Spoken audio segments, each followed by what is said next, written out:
incredible. You know, he went to the best schools, he did the best stuff. He's a smart guy and he's a great guy. And I just listened to his words standing backstage when he was speaking, and he really has it right on the peg. Pete Hegseth, he's going to be great. You're going to love this guy. You're going to love him.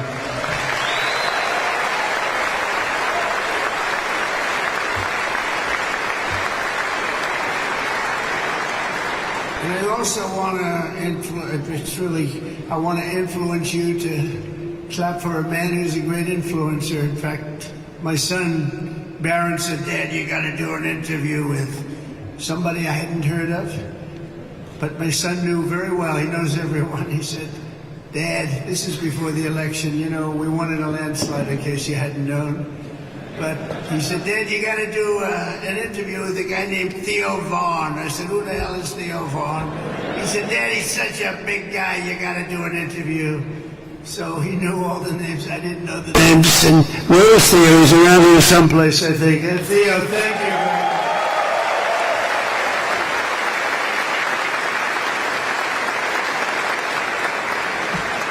And that's Barron. You know Barron. He said, "You got to do it." We had a good time, right? Had a good time. We had like 207. Barron was right. Thank you for being here, Theo. Appreciate it.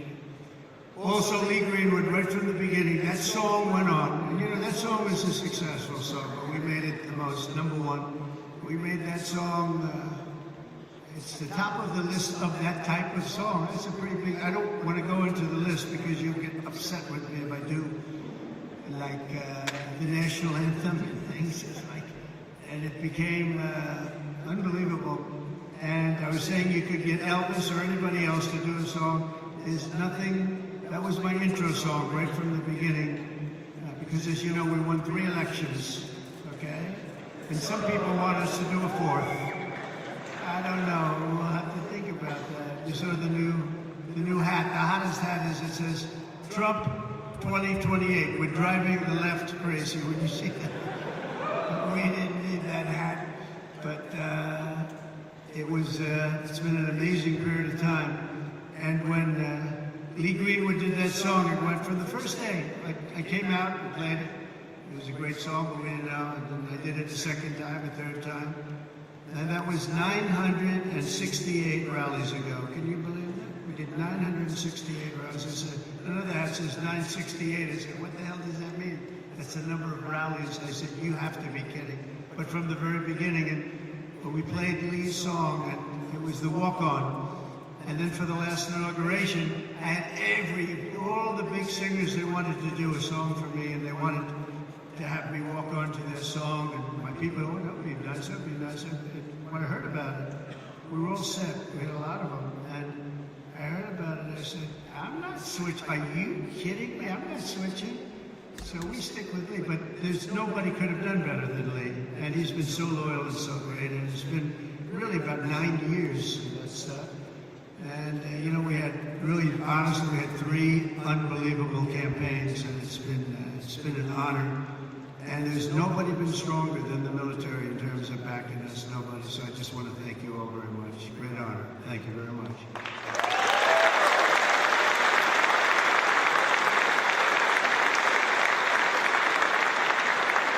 And also with us today is really a great talent, and somebody who's one of the most popular television hosts in history. Still looks young to me, but he's been doing it a long time. But he's an incredible man. He's always seems to take my side, and therefore I like him even more. But he has common sense. We talk about common sense all the time. But he's one of the biggest in the history of television. The great Sean Hannity. He's here someplace. Sean, stand up wherever you are. Thank you, Sean. Thank you, Sean. Thank you, Sean. He was a little shy for a change. I've never seen that. We're also grateful to have a very excellent ambassador, Timmy Davis. Everybody loved him. Timmy, thank you.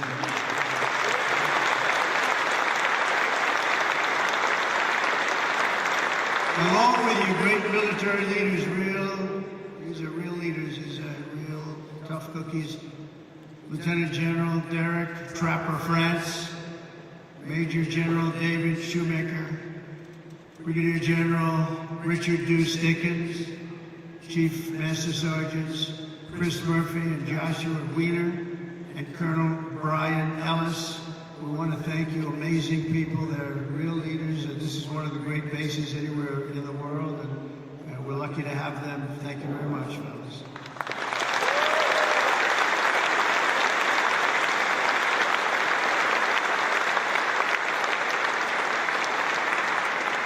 And a very special thanks as well to our partners from the Qatar Army, Armed Forces. Let's give them a really special hand. They are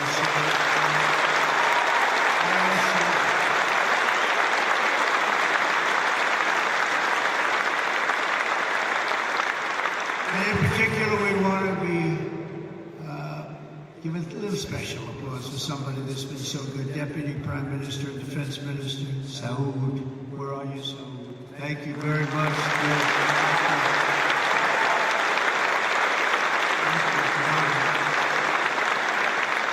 Yesterday we signed an agreement for Qatar to purchase $42 billion worth of the finest American military hardware, including THAAD missile batteries, Pegasus refueling aircraft, Desert Vipers, light armored vehicles, amphibious combat vehicles, the MQ-9B, and the Sky Guardian drones. That's all the best stuff. If it isn't, please stand up and tell me we'll get something else.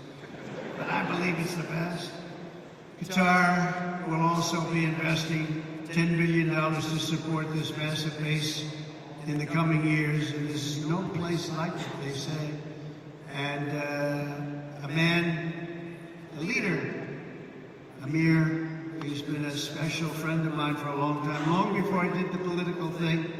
When he was a novice, he was a young guy, and we got to know each other, we liked each other, and got along long before I ever thought of running for president.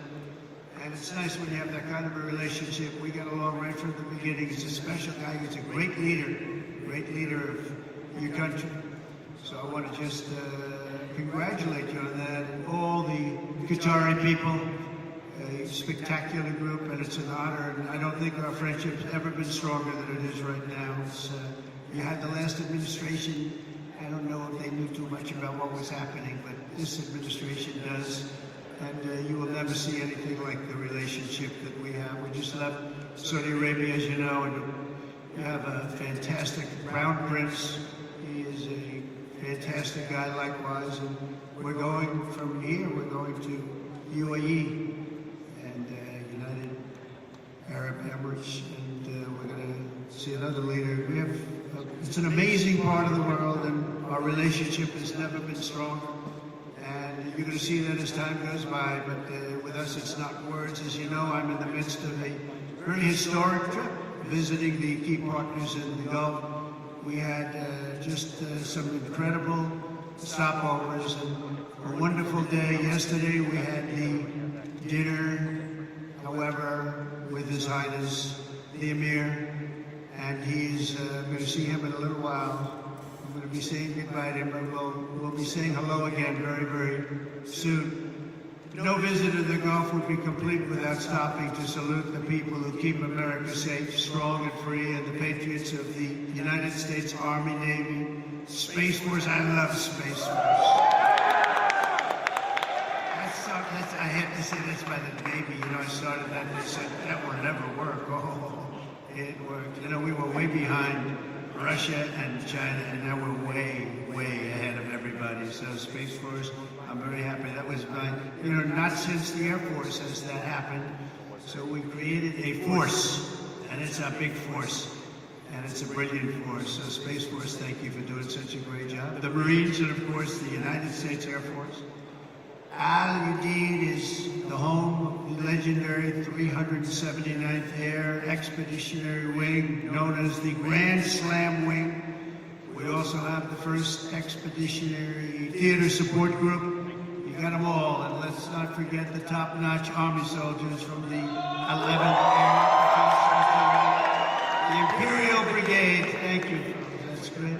We also have the 8th Expeditionary Air Mobility Squadron, known as mighty Ochos. Where are the Ochos? You don't want to fight with them. All of you are the tip of the spear. You're the finest we have. Anywhere in the world, you're the finest we have. You're the finest anyone has in the fight against the enemies of civilization.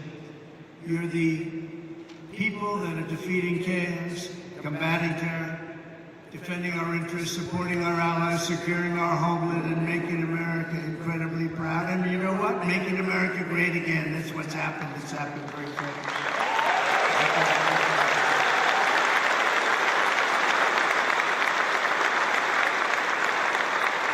As president, my priority is to end conflicts, not start them, but I will never hesitate to wield American power if it's necessary to defend the United States of America or our partners.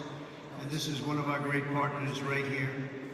When we're threatened, America's military will answer our enemies without even thinking about it. We have overwhelming strength and devastating force. And we had people that didn't like to talk about that, you know? They didn't want to talk about the level of quality that we have. They didn't want to talk about anything. We're going to have a big parade this year, you know, in Washington, D.C., a real parade. And I'll tell you just a little story. A week ago, I called up a certain country and they said, oh, we're celebrating the victory of World War II today, sir. Oh, really? I speak to one of the presidents or prime ministers or whatever. And they were so busy, yes, we're celebrating the victory of World War II. And I speak to another one that they were celebrating. And the fact is, Russia was celebrating, France was celebrating. Everybody was celebrating but us. And we're the ones that won the war. We won the war.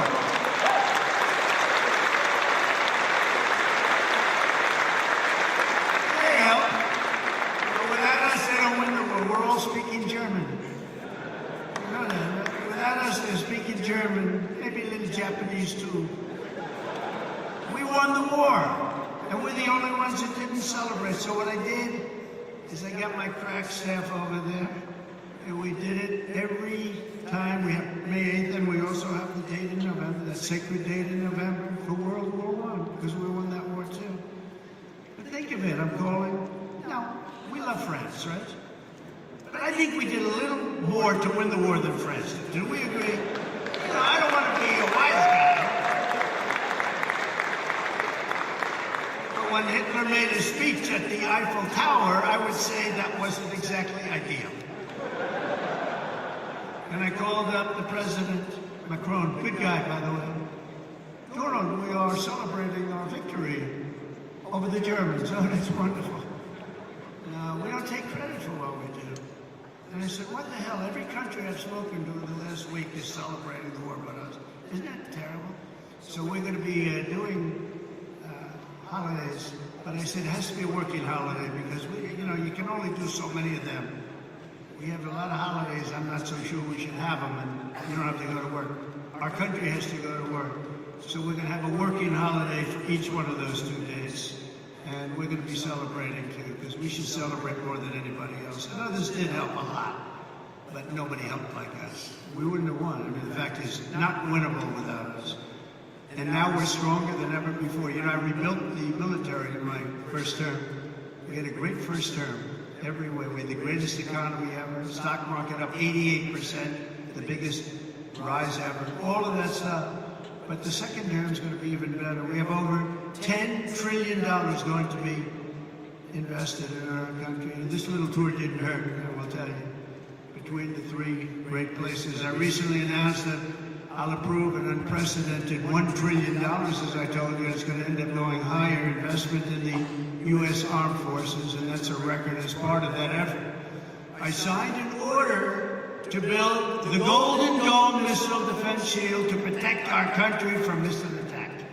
Is everybody okay with that?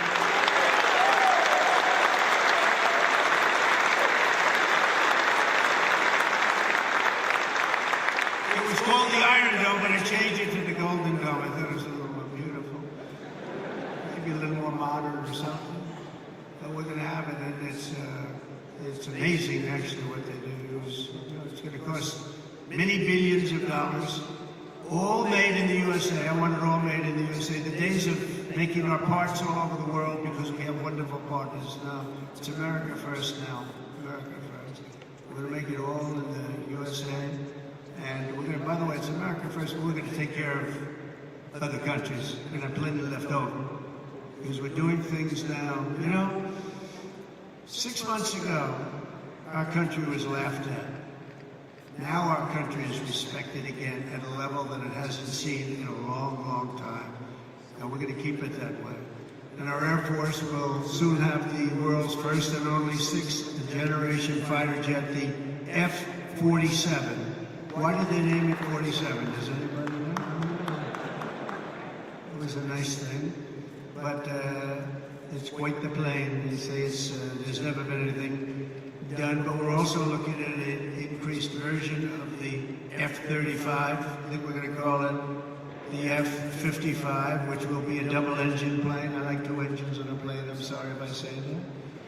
But does that make sense to anybody? Does anybody agree, General? Do you agree with that? I like it. Thank you.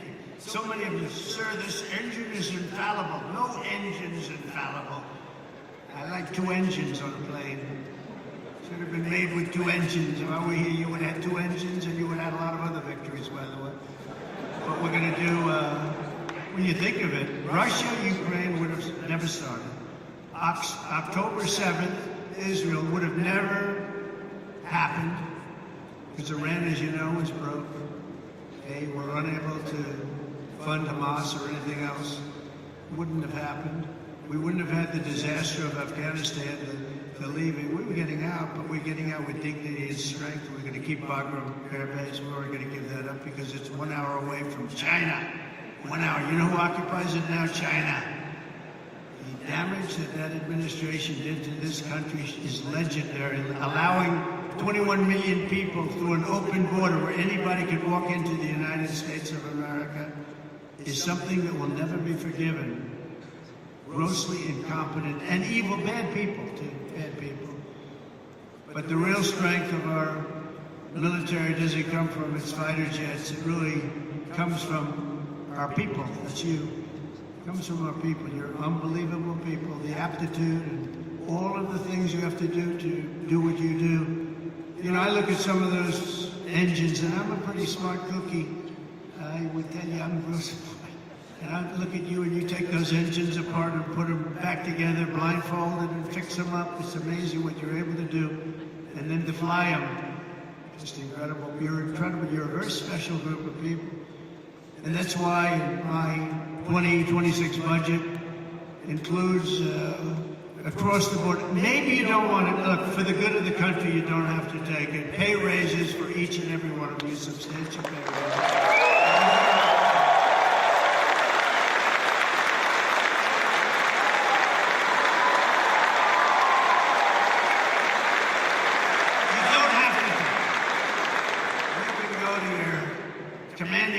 Say, sir, I'd rather not take that pay. I love my country, sir. I don't want. I refuse to take it. Anybody here, raise your hand, please, if you refuse to take it. Well, at least we have smart people. That's good. So you do your duty for us, and as Commander-in-Chief, I will always do and fulfill my duty to you. That's what I'm doing. Under the Trump administration, we're liberating everything in our armed forces from really radical social experiments carried out under the previous administration and beyond that, and actually beyond that, and restoring the strong and fierce spirit of the American warrior, the American fighter. On day one, I signed an executive order stopping our service members from being forced to endure endless training sessions on political correctness. We don't care if you're politically correct. And I directed the reinstatement of all patriots expelled from our military by the COVID vaccine mandate, which should have never happened. They're being returned at their former rank with full back pay. Very important.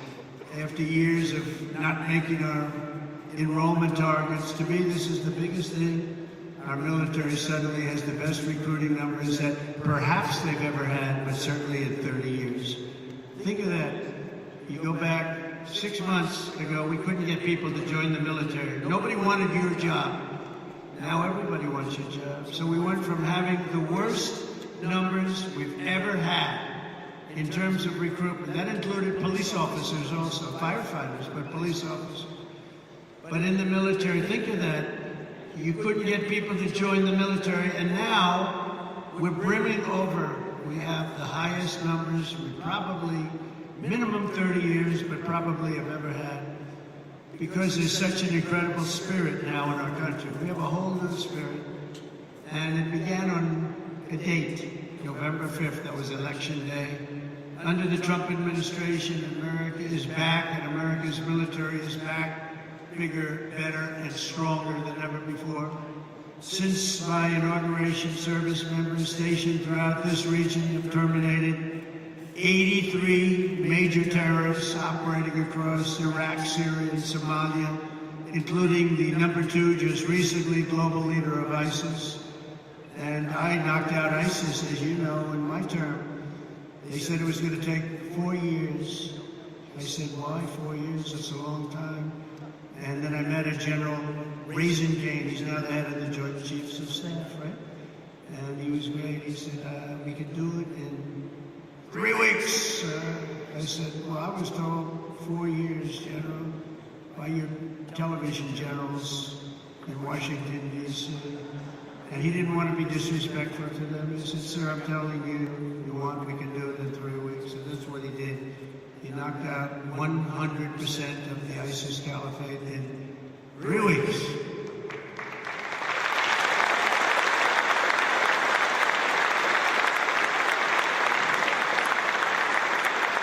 Should I tell you a little long, boring story about that? Yeah. Okay, some of you have heard it because it's sort of a cool story, but I was wondering why we couldn't defeat, ISIS. We have this great military, all these great jets that we have, new all over the place, the best in the world, the fastest, the best.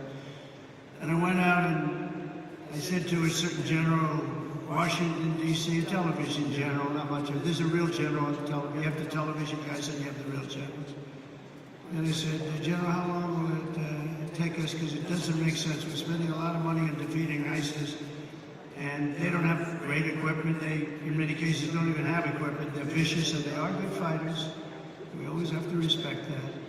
Sir, it'll take at least 5 years, sir. I said, 5 years? That's a long time. I mean, we have jets, they have knives, and it's going to take 5 years. Yes, sir. I said, I don't really believe that, so I did something that I've never done before. I said, I want to go to Iraq. And I want to meet with the people in Iraq because maybe they're different, but I couldn't understand how a large and powerful terror group could last so long. And so I scheduled a flight, meaning I left at 3 o'clock in the morning. It was pitch black. We left very, very under guard. We traveled through Washington, D.C. There was nobody around. Got to the hangar at about 3:15. Air Force One was waiting for us. Pilots, best looking human beings I've ever seen. Even better looking than Tom Cruise, and he's a friend of mine. Okay? These guys were central casting, and they could also fly. And we headed out about 3:30 in the morning, pitch black. We headed for Iraq, and nobody knew I was going. Nobody. And we're flying, and we're starting to get close, and they come to see me and they say, sir, we have a problem. What? We're flying over enemy territory very soon, sir. Could we please turn off your lights? I said, my lights? We're flying in Air Force One. We just spent trillions of dollars on fighting. You can't fly in with lights on? No, sir, it's very, very dangerous out there. So I said, obviously turn them off. Then he comes in addition to the lights, we want to turn down the shades. So I said, you mean not even shades? Okay, we turn down the shades. And I said, I want to go upstairs. This is 747, 2 levels, beautiful plane. Just ordered new ones, by the way, beautiful new ones. And Boeing just, by the way, did the biggest order in the history of Boeing. Just did with your beautiful territory right here. They ordered, I think, 160 planes. I think it's the largest order ever for aircraft. So I salute the people from Boeing, Kelly, and everybody, and General Electric, the engines are General Electric Super Prime, and I really think it's great. Congratulations. But I go up to see the pilots because I love sitting with the pilots.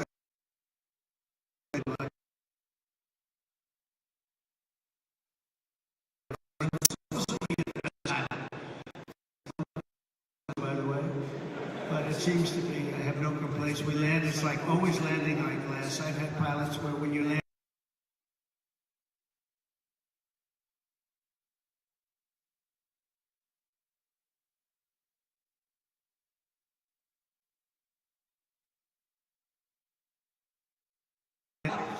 but these pilots land, and the 747's a hard one to land.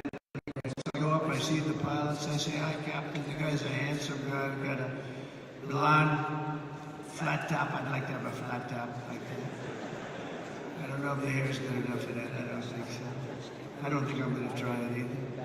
But perfect person, and I look at the right, he's perfect. Everybody was perfect. They're like perfect human beings. I said, how we doing, Captain? We're doing fine, sir. We'll be there in a half hour, sir. I said, they want the lights turned off, Captain. And they do, yes, sir. They're doing the right thing. Oh, that's great, Captain. It's great. So now we're 15 more minutes, and all of a sudden, and most of you know the sound because that's what you do, but you have the computer voice, a beautiful voice where it says 1,900. They're talking about feet. So when you're in the big planes and sophisticated planes, the voice comes on, and I'm sitting back there watching them fly it beautifully, and I'm still not 100% happy with the statement that he agrees that the lights should be turned off. I would have preferred that he said, no, there's no problem. But that's not what he said. So we're going through, it goes 1,900, 800, 700.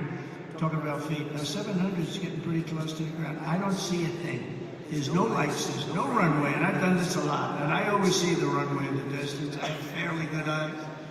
I'd say for my age, extremely good eyes. And I don't see a runway. 600, 500. Captain, are we okay? Yes, sir. We'll be landing in just a few minutes, sir. 400. Captain, are we okay? I don't see a runway up there, Captain. Oh, we're fine, sir. No problem, sir. 300, 200. I'm saying, Captain, you sure we're okay here? And he said, we're fine, sir.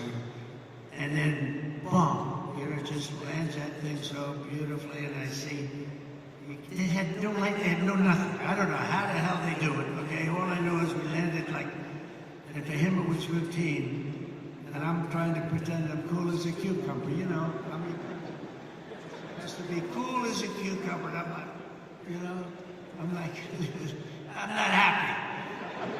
But after we land, I actually went to my people and I said, I want to ask you a question. I did a very brave thing just there. Is the president allowed to designate himself for the Congressional Medal of Honor? And they said, sir, honestly, that wouldn't be good. I said, okay. So anyway, we get, I kid. You know, I have to say I kid because the fake news is back there, and they'll actually, no, it's, and they'll say that the president wanted to give himself the Congressional Medal of Honor, and he was talked out of it by his staff. So anyway, so I get the door opens, we have a platform. I see down, I look down, and I see these are all specimens, just like you guys are all perfect people.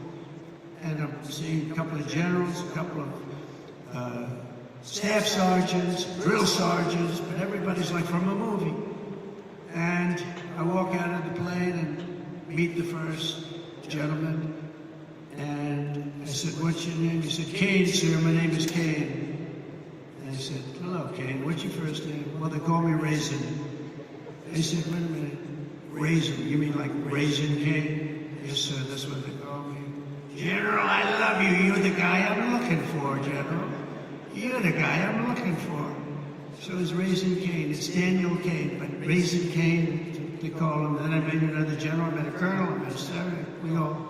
They said, sir, would you like to rest? He said, what do you mean rest? I've been resting in the plane. I don't want to rest. What do I have to rest for? He was thinking about Biden to come, okay? Biden would have rested the entire trip. He wouldn't, first of all, he wouldn't have made the trip. But if he landed, he would have been arrested for about 5 days before he had the first meeting. And I said, no, let's go have the meeting because I want to find out what's going on over here. We're spending a lot of money and people are being killed. I want to find out why it's taking so long. So let's go right away. So we went to almost like just a very secure room that was in the form of a boardroom. Very professional, however. It was very highly sophisticated with the equipment. Best you can buy. We have the best you can buy all the time. But I went into the room and I said, General, so they tell me in Washington it would take 4 to 5 years to defeat ISIS. And I want to know from you, is that true? Is that, no, sir. But it's not my place to say, sir, because they are the ones that call the shots. I said, well, if you disagree, it's not the military way, so you have to listen to them. That's the chain of command. I said, oh, that's great. I'm not sure I like that system. But how long do you think it would take you if I gave you total authority to go and knock the hell out of them? So it would take approximately 3 weeks. I say, say it again, General. I was told 5 years. Sir, it'll take 3 weeks and you'll have time left over. I said, you gotta be kidding me. Where the hell have you been? And then I sort of was really in disbelief because I said, you know, I've been here for so long, we've been fighting it. How long will we fight him? 18 years or something? And here's the guy telling me 3 weeks. So I said, General, how do you do it in 3 weeks? He says, well, sir, I don't like saying this because I do have people in Washington, but I'm going to say it. We have portable stations, we have portable runways, we have runways all over the place, we have other bases, and we're being forced to fight them from a very far away distant base, which is right here. And by the time we get there, we have to come back because there's no fuel. And we're way too far away, sir. And they're over here, and he shows me a map. And we're over here, and we're all the way here, sir. I said, why didn't they use the other bases? Well, they didn't want to disturb the country where those bases were located. I said, we give the country where those bases were located. I said, we give those countries billions of dollars. We can disturb them a little bit. They wouldn't know what we're doing anyway. Are they going to know where the planes are going? Not really, sir. I said, so what would you do different? He said, well, sir, I'd start from here, and he went through a whole thing. And I'd hit him from the left. I'd hit him from the right. I'd hit him from underneath. I'd hit him from the top. I'd hit him from every angle, sir. I'd hit him so hard and so fast they wouldn't know what the hell is happening. I said, and you think you can do that in 3 weeks? Yes, sir, we're going to have time left over.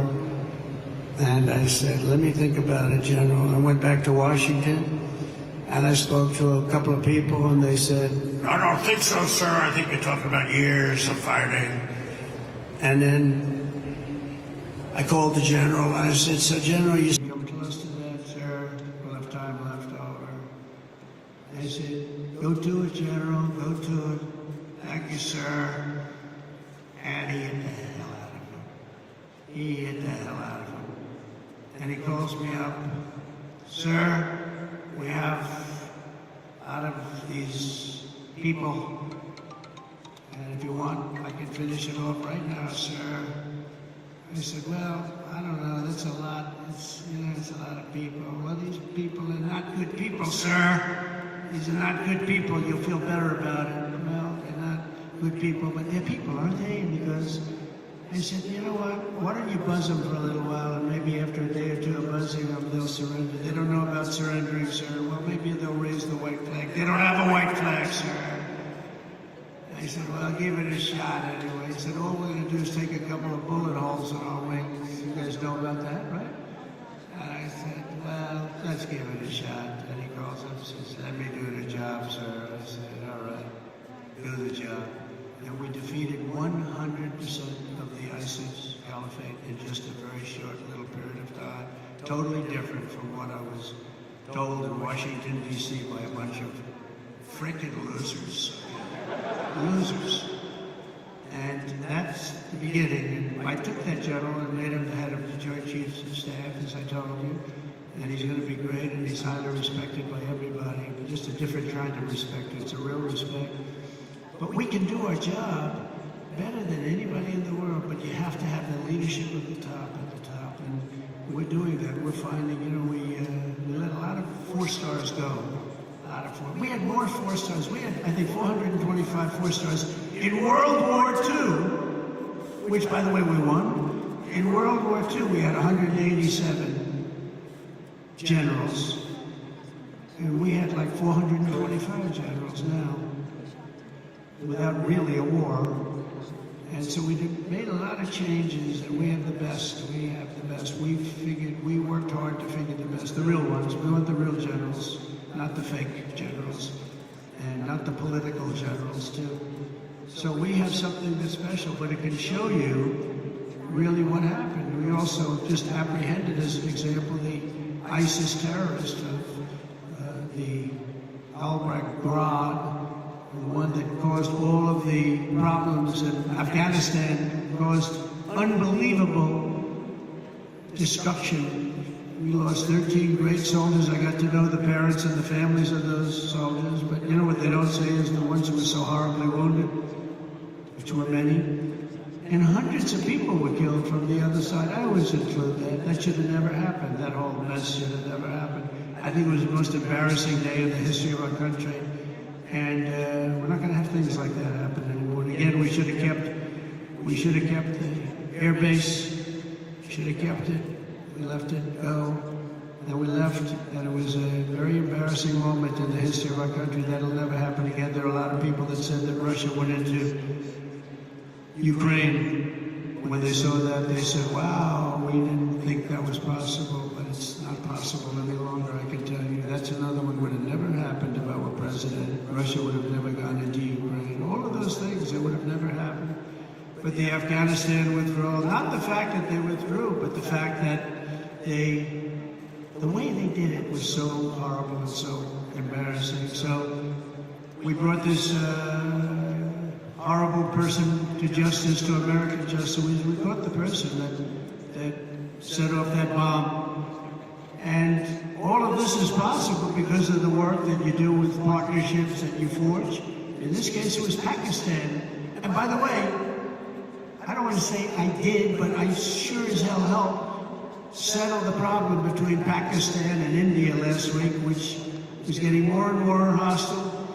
And all of a sudden you'll start seeing missiles of a different type. And we got it settled. I hope I don't walk out of here and 2 days later find out that it's not settled, but I think it is settled. And we talked to them about trade. Let's do trade instead of do war. And Pakistan was very happy with that. And India was very happy with that. And I think they're on the way. You know, they have been fighting for about 1,000 years in all fairness. So I said, you know, I could settle that up. I can settle anything. Let me settle it up. Let's get them all together. How long have you been fighting? About 1,000 years. Oh, that's a lot. I'm not sure about that. I'm not sure about settling. That's a tough one. They've been fighting for a long time. But we got that settled. Everybody was very happy, I'll tell you. That looked like it was really going to be escalating out of control. But with us today is the first sergeant of the 379th Wing, Master Sergeant Patrick Elders. And Patrick, wherever you may be, where are you, Patrick?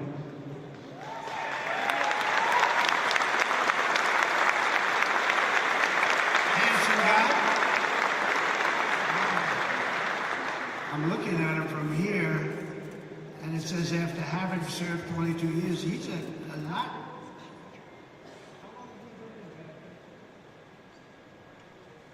That's amazing. It looks like he's like 25 years old. I'm saying 22 years. He said, we must have this mixed up. We don't have it mixed up. I guess when you love what you do, you stay young, right? And he loves what he does, no doubt about it. But having served over 22 years in the Air Force, he's one of his, right now, this is his 6th deployment. But this time it's a little different because his stepson, Airman First Class Ashton Inman, is on his own first ever deployment nearby in Kuwait, right now in Kuwait, which is really incredible. Master Sergeant Elders is proud that 2 generations of his family are now serving the same mission in the same theater, protecting the same great American flag. So say hello to him.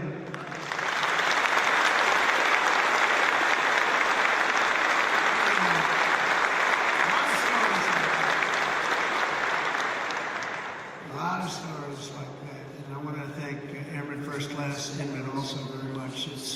That's a great story.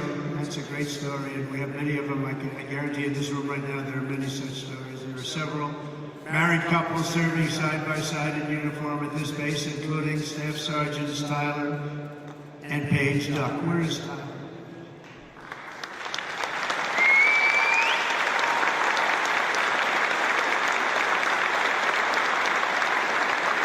For years, they grew their relationship while Paige was deployed in the UK and Tyler was halfway around the world at Joint Base Elmendorf, Richardson in Alaska, conquering a 14-hour time difference. That's a lot of time difference. And now they're together at Al Udeid, and it's really great. So Staff Sergeants, congratulations. It's fantastic. The American people never forget that our service members and their families make incredible sacrifices each and every day so that all Americans can be safe and be free, and we love our amazing military families. Our military families are as good as you can get. The men and women here today are part of a noble tradition of service that has been passed down from one generation of Americans to the next, and your spirit and courage and sacrifice has always been there when we needed you the most. You're always there when we need you the most.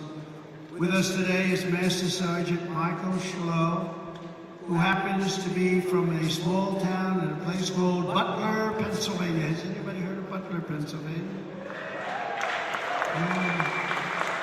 Michael's a member of the Air Force Reserve as well as Butler County Corrections Officer. And last July 13th, he attended the rally where an assassin tried to take my life. He gave it a shot. Not good. Or someday. As soon as the shots were fired, Michael raced to direct law enforcement toward the sniper's perch, then worked to evacuate the rest of the crowd in a very safe manner. But Master Sergeant Schlow would be the first to tell you who the real hero was that day. He personally knew and really liked veteran firefighter, also a veteran of the military, great veteran of the military, who laid down his life for his country, really laid down his life for his country. His whole life was about his country. Corey Comparator, and he's become somewhat of a legend, I will tell you. He took a hard shot. He took a hard shot, guarding his family. Master Sergeant Schlow, your commitment represents the very best in America. Thank you for your incredible service that day and forever, because that day was a horrible day, but you acted with incredible bravery. We've got reports about what you did. It was really amazing, and I personally appreciate it. It was a rough day. We don't want to have days like that. But Corey was an incredible guy, lost his life, guarding his wife and children. Every American warrior here today inherits a legacy of exceptional patriots who have defended our freedom for nearly 250 years. You carry on the glorious tradition of the heroes of Lexington and Concord, Gettysburg and Belleau, Normandy and Midway. You embody the spirit of the soldiers who hoisted the flag over Fort McHenry and the Marines who planted the stars and stripes on the summit to Iwo Jima. That was a rough attack. You carry forward the mission of generations of Americans before you who marched through halls of gunfire, trekked over rugged mountains, stormed across scorching deserts, sailed through hostile waters, conquered unknown dangers, and poured out their blood and guts in battlefields all over the world. The military is incredible. And we won our independence. We preserved our union, protected our way of life, defeated fascism, crushed terrorism, liberated millions and millions of people from bondage, and brought communism to its knees. That's what we did. And now we're going to defend America from all enemies, overcome all obstacles and dangers, and as one nation we're going to build a future of peace and prosperity for generations to come. Together we will stand strong, we will stand proud, we will live free, and we will fight, fight, fight, and win, win, win.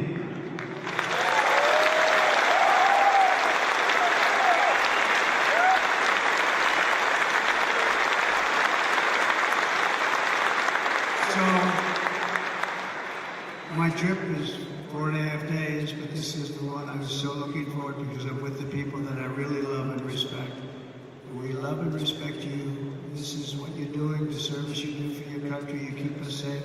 There is no more important profession. And I was so proud to see those reports coming in just a few days ago saying that the enrollment is at the highest level ever, especially when I had to suffer running against a group of people that were very inappropriate, where they allowed that reputation of what you stood for and what you stand for to deteriorate to a point where we weren't able to recruit. So just remember this, you have a job now that everybody wants. Everybody wants to be doing what you're doing. It's a special job, and I'm so proud. When I saw those numbers come across the board that we set the record for enrollment in the military, and we took that from the exact opposite just 6 months before. I was very, very proud of that.